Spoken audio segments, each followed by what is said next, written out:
South Alabama's women's basketball team continues to impress. Last night, the ladies took down Georgia Southern to improve their record to 18-5 overall. It's clear head coach Terry Fowler is turning this program into something pretty special. But what you don't know is the fact that he's not the only Fowler finding success on the hardwood. Come on. Coaching. Hey, here we go. Down here. Let's go. In the dictionary, it's described as one who instructs players in the fundamentals of a sport and directs team strategy. But for head coach Terry Fowler, it's so much more than that. Get in there. Good shot, Indy. I'm always care about the kids and just try to put them in situations that they can be successful, you know, on and off the floor. That philosophy has translated into a lot of success for the South Alabama Jags. Jones got it. Last season, Fowler led the program to its first postseason appearance in over a decade. This year, the team started the season 12-0, and it's continuing to compete for another postseason bid.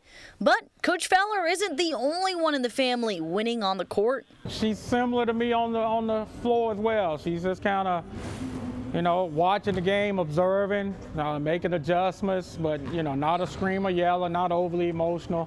So I see a little bit of her in me. Fowler's youngest, Madison, already has a championship title to her coaching record, and it's only her first year. Just joy, like, it was the best thing ever. Her dad knew she had what it took to be a coach from an early age. Somewhere between 8 and 10, we were watching the game one time, and the Celtics or something happened, and somebody had a run, and she said, "Daddy, why Doc Rivers doesn't call a timeout? They're on an 8-0 run." And I just kind of looked at her funny, like, "Hey, you aware of this?" Madison led the Denton Middle School girls team to an 11-1 record and the Division 1A Middle School Championship. What's the secret to that? Just let them play, let it come to them.